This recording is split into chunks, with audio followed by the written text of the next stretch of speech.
आज आपण बनवणार आहे पाटवडी. त्यासाठी मसाला लागणार आहे. खोबरं भाजून घेते. खोबरं भाजून साईडला केलं आहे. 2 भेंडी विलायची टाकले, 1 कलमीचा तुकडा टाकला आहे, 2-3 साधी विलायची आहे, 2 लवंगा आणि 2-4 मिरे, कर्णफूलचा 1 तुकडा आणि सोबत शेंगदाणे आहे. तो खडा मसाला झालेला आहे, तो काढून घेत आहे साईडला.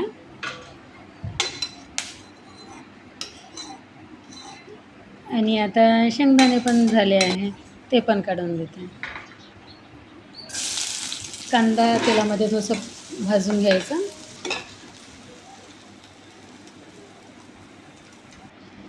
आणि थोडे धने भाजल्यानंतर थोडं गरम होण्यासाठी जिरं टाकायचं.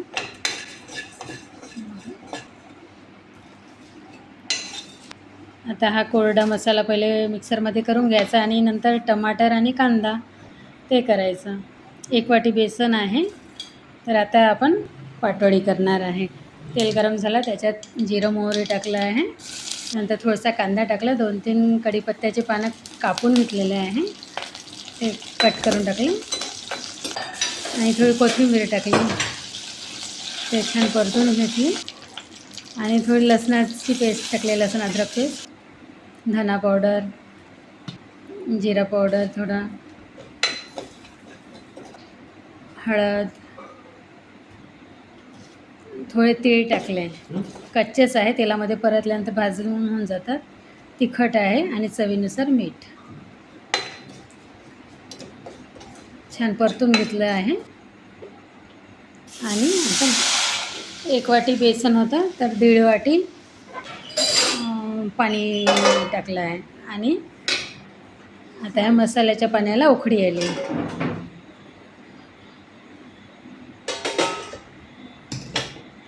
आता छान उकळी येऊ द्यायची पूर्णपणे. उकळी आल्यानंतर बेसन एका हाताने असं चम्मच घेऊन थोडं बेसन टाकत राहायचं आणि एका हाताने फिरवत राहायचं, म्हणजे गुठळी नाही होऊ द्यायची. सतत फिरवायचं.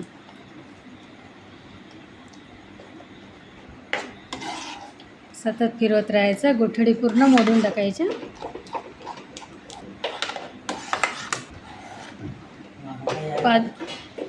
झालं आहे प्लेन.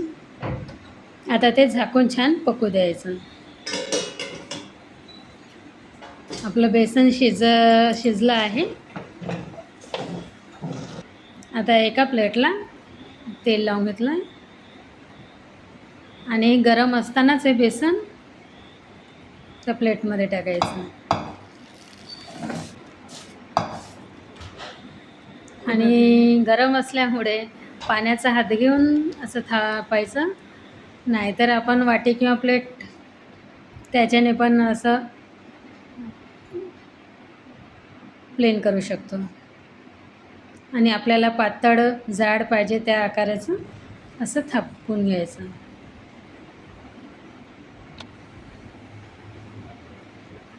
आणि वरून थोडी कोथिंबीर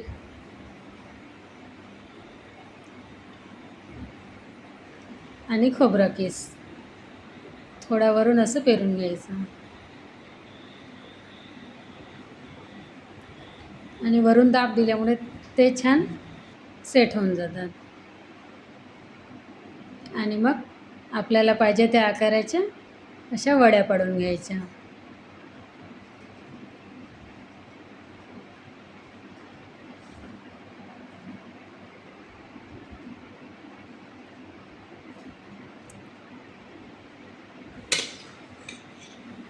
काजू कतलीसारखा आकार केलेला आहे.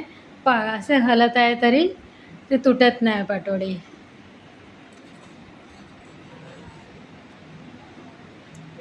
मस्त झाले आहे पीस.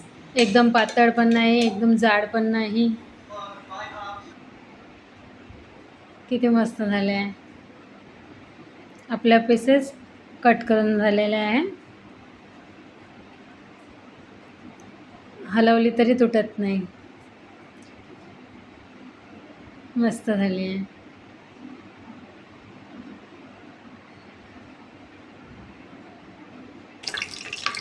आता आपण पाटोळीचा रस्सा करणार. त्यासाठी तेल गरम झालं, कांदा आणि तेजपान टाकलं आहे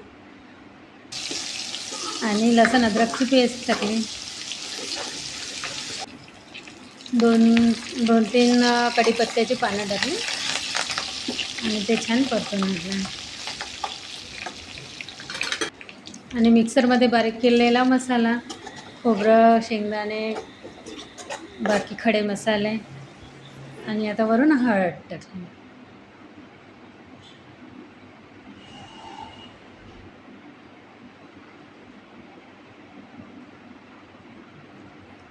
आपल्याला आवश्यक तेव्हा तिखट,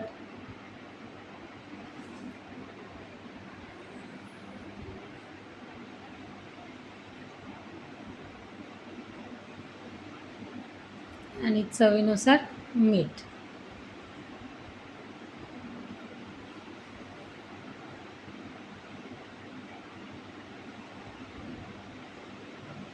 आणि मसाला छान परतून घ्यायचा आणि गरम मसाला टाकायचा. त्यामध्ये मसाला छान परतून घ्यायचा आणि थोडी कसुरी मेथी टाकली वरून.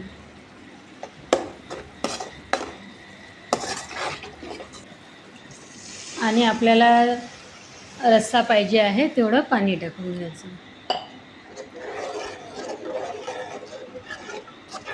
पातळ, शक्यतो पातळ रस्सा छान वाटते पाटोळीचा.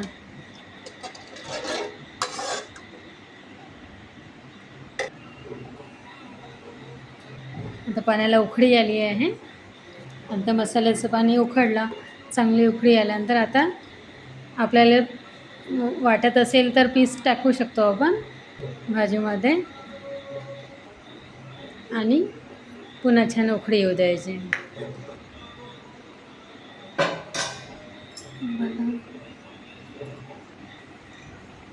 आणि वरून कोथिंबीर टाकायची.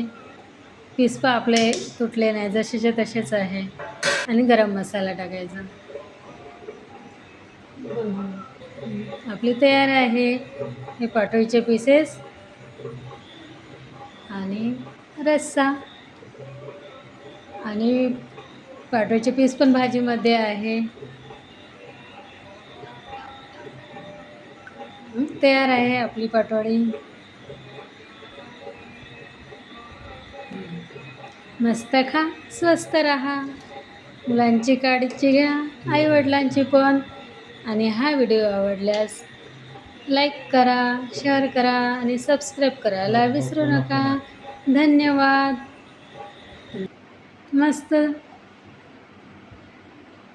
मस्त झाली आहे पाटोळी.